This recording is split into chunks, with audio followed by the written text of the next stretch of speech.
It's been 25 years since Katrina. And I always think about Katrina, people talk about it because of the devastation and the things that happened. I'm from Texas, and so I remember distinctly about it. But what we've seen, there's been so many different other things that have occurred since that time. Like we've talked about, even on the main stage with the company that just spoke then. Right. But one of the things I'm always interested in is that we talk about this idea of climate migration, how people move back and forth because of that. Then we talk about, too, how jobs are lost. Businesses may be gone. But I think the hospitality industry is so great because of our relationship with food, right? Right. I wonder how many people, what is number one, I should say, what is your favorite food to cook? I love making red beans. Yeah. I love to make red beans. Yeah. Yeah, the Afro-Latino in me loves it as well. So, Any kind of beans and rice really is like a staple for me, always has been. absolutely. So And now, we have this relationship with food that is about that comfort. But I think food and hospitality is also about economic advancement and jobs and opportunities there, because I think that one of the things we talked about is how post-Katrina, it was an opportunity for people to get jobs that were displaced and have opportunities to work and get back on their feet. Yes, absolutely. What do you think, do you think that the hospitality industry plays a role in post-recovery for not just Katrina, but many different types of environmental impacts? Yeah, I mean, there's a lot of efforts that I think happen, especially in New Orleans is a place that really the people take care of each other, and sometimes they're all that we have is each other. So I think that definitely plays a role, and then it also leads into hospitality because, you know, a lot of us work in hospitality or have worked in hospitality, and a lot of, you know, New Orleanians were obviously displaced out of their roles in hospitality, and in many cases were not able to come back. So the hospitality industry definitely is always, in any disaster we've had here, has been, you know, everybody needs access to food and water, and a lot of times we have access to those spaces. So that often, I feel like disaster relief or any kind of thing like that always somehow will end, there will be some form of that happening in hospitality or in a restaurant, because, you know, we really do, you know, we take care of each other as a community. Absolutely. And I also think, Chef Martha, about how, I think also about the children post-Katrina, right? And the job opportunities there. I know a lot of us think about, you know, my kids, you know, they're on social media, you know, ask what kind of job they want to be. Influencer. I'm like, influence what? Yeah. But, you know, there's a few people I see on social media that are using cooking. And I always joke and say, my kids don't know how to cook. They just DoorDash everything, you know. But, you know, do you think there's a need for younger generations too? You know, we talk about the people who've been impacted by these climate events and they're growing up post to learn skills in the culinary arts. Like, what is that connection to like life? I mean, well, I think well, first I'd like to start by saying I am not a New Orleans native. I'm from Washington, D.C. I moved to New Orleans in 2010. And so I'll go back to that later about what I observed when I got here and my journey. But right now I work at Café Reconcile, and we work with young people ages 16 to 24. And a lot of them do not have or did not grow up in a household where cooking was ever present or with generations of recipes being passed down. There is a disconnect there in a lot of households. Partially, you know, Katrina had an impact on that. But it is really important and really an honor to be able to teach a young person from New Orleans whose these recipes, you know, really belong to, whether you know how to make them or not, they belong to New Orleanians. So teaching a young person as a transplant from New Orleans how to make gumbo is kind of wild.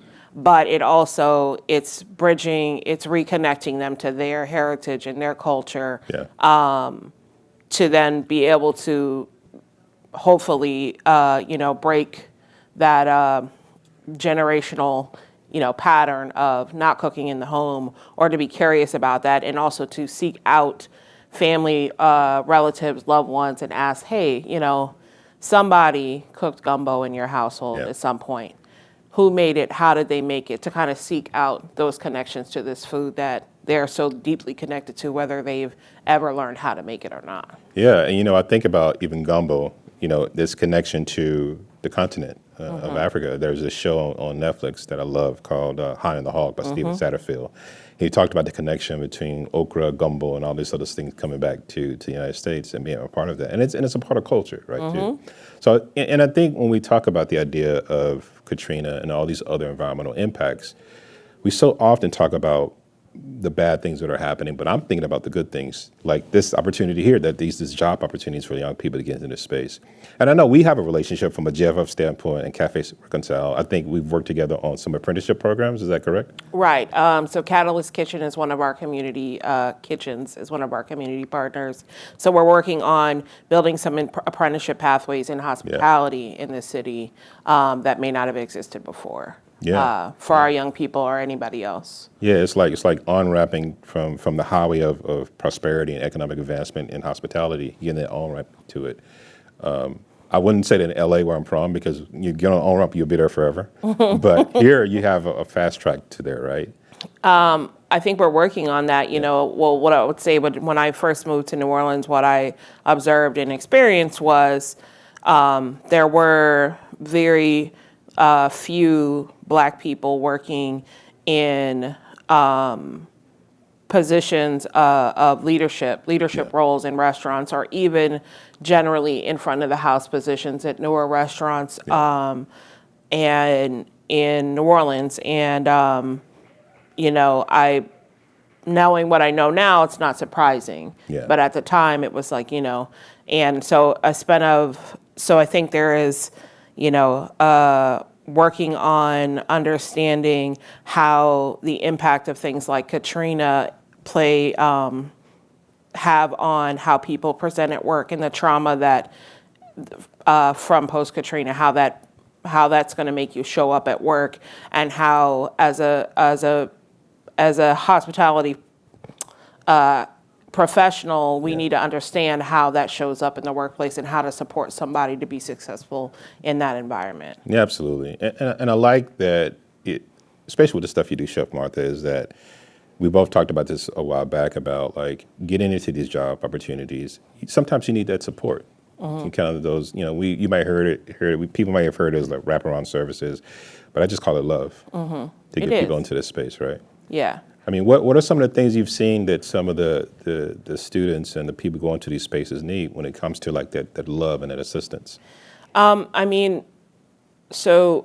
we are a 4-tiered workforce training program, and we have a restaurant that's a real restaurant. We serve real guests, and the restaurant is really just a tool in exercising life skills. If you want to, a lot of people think it's a culinary school, or it's, we're training chefs, and they may be chefs, they may be influencers, can't even pronounce that. They may be nurses, whatever it is. This is kind of a start in building some life skills that are very basic in whatever you're going to be successful in. And a restaurant will test all of them. And what Reconcile becomes is a community of support that is ongoing from after your training is over. But it absolutely, there needs to, there's love, there's trust is huge for young people, is building trust with them. And then, kind of that unconditional, ongoing support. Yeah, and I think about, some of my cousins that are in like the hospitality industry in the islands, and I was talking with one today, and we were talking about this idea of even for them getting to jobs, like transportation has been difficult because there's been a lot of cutbacks when you think about like public transportation, people getting to A and B, and I've seen so many different solutions from entrepreneurs, and this is why I think too that things when you talk about owning your own, because then you can provide those things that you see. I never forget going to Russia when I was younger. And they had in the McDonald's, they had like a washer and dryer inside the McDonald's. I'm like, why is that there? And he was saying, well, it takes so long to wash the clothes. They don't have modern washer and dryers, and they work here all the time, and it's just there. And he did it as a show of love, in my opinion. And even though you can say, it makes his staff more efficient, but it also, I think, built that sense of you care. You know? And you're filling a need, and Yeah. you're removing a barrier, perhaps. Absolutely. I mean, that's really what we spend the first 4 to 5 weeks of our program is trying to get our young people as stable as possible so that they can then begin their training in the restaurant as uninterrupted as possible. Yeah. And some of that could just be getting them their paperwork, a birth certificate, Yeah. a social security card with one or however many storms are being displaced and moving and this and that. A lot of these documents are lost and they're very hard to get back, especially if you've moved states or you've come from another state. So sometimes we spend 5 weeks just trying to get a social security card or a birth certificate so that we can help you apply for food stamps or housing, or you can't get these things without identification. You can't get a job a lot of places without identification. So that's just step one. Are you able to sustainably get here? Is that realistic? Do you have have you ever ridden the bus before? Do you know how to ride the bus? Do you feel comfortable and safe riding the bus? We go through every step of that. Who's going to watch your child? Is this, That's a big one. who's going to, is it safe? Is it sustainable? We try to address all those needs with long term, not just, okay, my cousin's going to watch her today, and no, like, can we connect you with one of our childcare providers? Yeah. Are you ready for this yet? Emotionally, mentally, physically, all of that. There's weeks of casework before we even start to consider when you will start training in the restaurant. Yeah, and when we first talked about this, Chef Martha, we said that it's not just Katrina, it's not just Louisiana. Those same things that you talk about losing birth certificates and ID, just happened recently in California with our fires. Absolutely. Right, and so I think that the good thing about what we're talking about is that it's not only how New Orleans and you being a transplant here has looked at these things that can happen, and many others, like we just heard from the main stage where the leader of Greater New Orleans Foundation talked about their work too. But I think that what I love about this is the idea of solutions. Yeah. We're all talking about solutions, and the solutions are also rooted in the opportunity for economic advancement, for the people around as well. Absolutely. And, sometimes the solutions will take longer than we have with our young people.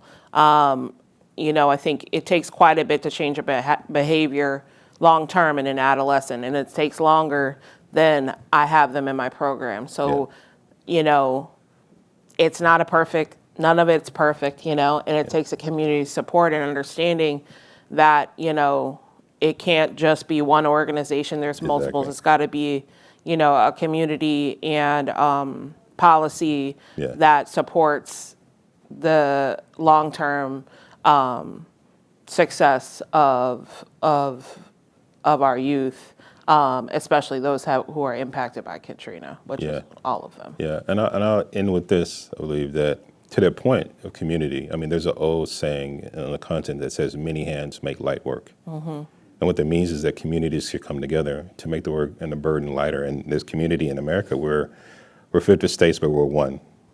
We're many that are one. And so I think that it's great to hear the work that Café Reconcile is doing in New Orleans. It's great to hear about the work the Greater New Orleans Foundation is doing, but also it's great to hear what can we take from these lessons from Katrina, from the fires in California, from the hurricanes and the flooding that happened in Tennessee and all these other places in North Carolina, and make solutions, right? Yeah, and I think the best thing, one of the best things that comes out of Reconcile is building fostering a generation of future mentors. And like you said, like creative thinkers, critical thinkers, they don't accept a lot of the challenges that are faced with, and they ask why not. And I think that's really inspiring about working with young people, but also that they're our best recruitment. They tell their cousins, their friends, their family, go to Café Reconcile, and they're starting to impact change in their own communities by just bringing in loved ones, friends, family, or strangers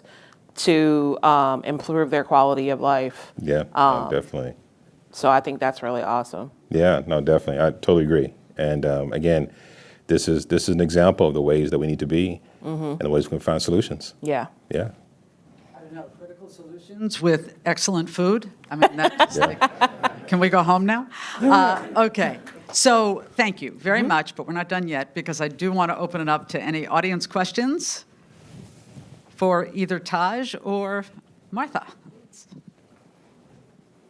You have to start with say what's your favorite food first, though. Oh, look, that would be, I'm a Louisiana girl, so, Okay.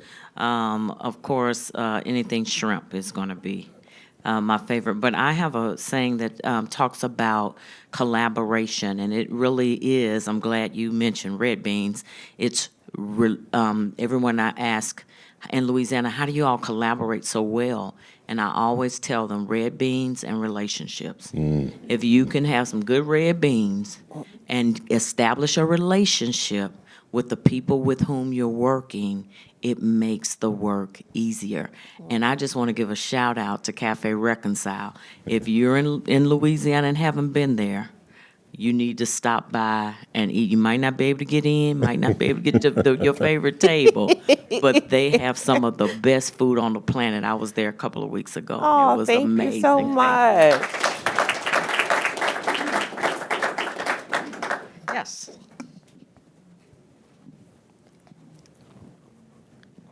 Thank you so much. My favorite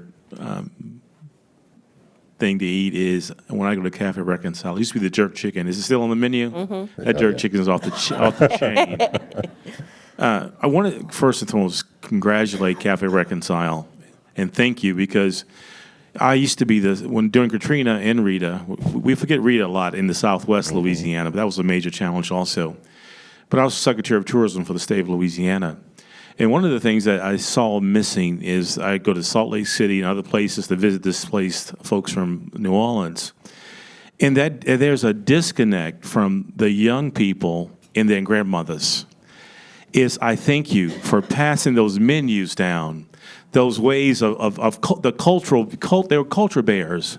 And you were helping them be able to understand gumbo and red beans and all that stuff. Because there's something really unique about our city where people share in their recipes, legacies, and generation after generation. So thank you for continuing that legacy and continue that tradition going. Absolutely. Thank you. It's a privilege.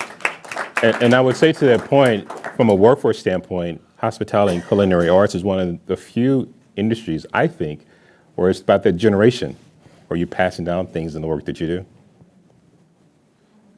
I'm a son of the South, so fried chicken from Atlanta, Georgia. Yeah.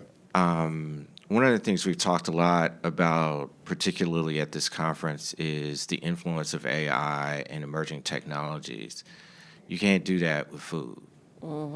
It is the thing that can't be replaced by technology to be able to cook and feed and eat in that way. What I'm curious about from you all's perspective is there's also a lot of storytelling in food. You mentioned sort of the cultural indoctrination and the ways in which we pass on from generation to generation, sort of these lineage about a whole lot of things that connect to our culture. Are you all concerned with, you talk about climate and you talk about climate change, you talk about sustainability, you talk about food supply, you talk about all of those strains, real-world environmental considerations, and we're not even getting into food supply and farming and those types of things. So if you juxtapose that with cultural changes, how do you all think we continue to curate the communities, the young people, the generations who continue to connect those lines and those threads that are so valuable, particularly in communities of color in that experience? How do you think that you all continue to serve and be bridges to ensure that culture continues to live and thrive, innovation continues to occur, and that young people are really connected to this art and continue to see it thrive and flourish, so that it also doesn't become sort of cookie cutter. It doesn't become, a big box, kind of your traditional staple restaurants, that type of thing. Yeah. I can start. Go ahead. I would say that they're one AI and innovation, and so I'll start with myself. I'm a venture capitalist as well, so I invest in technology. I understand it, but I also understand the power of humans, and I think that's what's going to separate us from technology innovation is that we have the ability. And I talked about wraparound service. I talked about all these things, but I've encapsulated in the word love, because I think that's one of the things that separates us from machines. And I think the other part of love is storytelling. And so I think, again, just like how we talked about how workforce, that culinary arts is a huge part of a workforce in this country. And it's a workforce that I think people will cherish to say, I don't want something quick. I want something that is good, but also that is good. and I think that there's a difference between perfection and perfect for me. And I think that's where the food industry comes in at. But Chef Martha, your thoughts on here as well. Well, just reiterating the real wraparound support of employers or companies or businesses in understanding. So we work at Reconcile, we work with employment partners. We have employment partners at the best restaurants in the city, but also outside of restaurants. And we have, part of that partnership is that we're working with a young person who has very little job experience at all, in partnering. And if as you're working on an externship, say at one of our restaurant partners, and our young person is late, or they don't show up, or they have an outburst or whatever, it's not, that's it, you're done, etc. It's, you contact us, we work with them to figure out what was the issue, what was the trigger, what was the barrier, whatever, address the barrier. And again, this is just in the beginning, but I know that when I was coming up, there was a lot of Black and brown people that were put in positions of leadership for the, sake of, diversity, without support and without addressing the real barriers that they face in their community, especially people that were Black New Orleans natives. So supporting and having that complete support and understanding from business owner to policymaker how to support that, so that a young person who is a culture bearer of New Orleans or wherever culture or city they're from can successfully affect trends and be the one to tell the story. I was taught when I moved to New Orleans to make gumbo in the beginning for a long time by white men, and that's who I was taught by. And I was like, and they were great dudes. No, don't get me wrong, but it took me a long time and an intentional, to connect myself. Oops, sorry, I'm not used to that. To connect myself to the Black community in New Orleans, because as I was climbing, becoming more successful, I wasn't in community with Black people anymore. And I had this realization like, well, what the hell is going on? This is not what I ever wanted. But anyway, I say all that to say, that's why I want to be a part of these conversations and help to support any young person from here, because unless they're able to, unless someone is aware or acknowledged or experienced what they've experienced, those things are at risk of being lost, you know? Yeah, it reminds me of this book by Laura Esquivel, called Agua como chocolate, like water for chocolate, and the connection between family, culture, tradition, and food.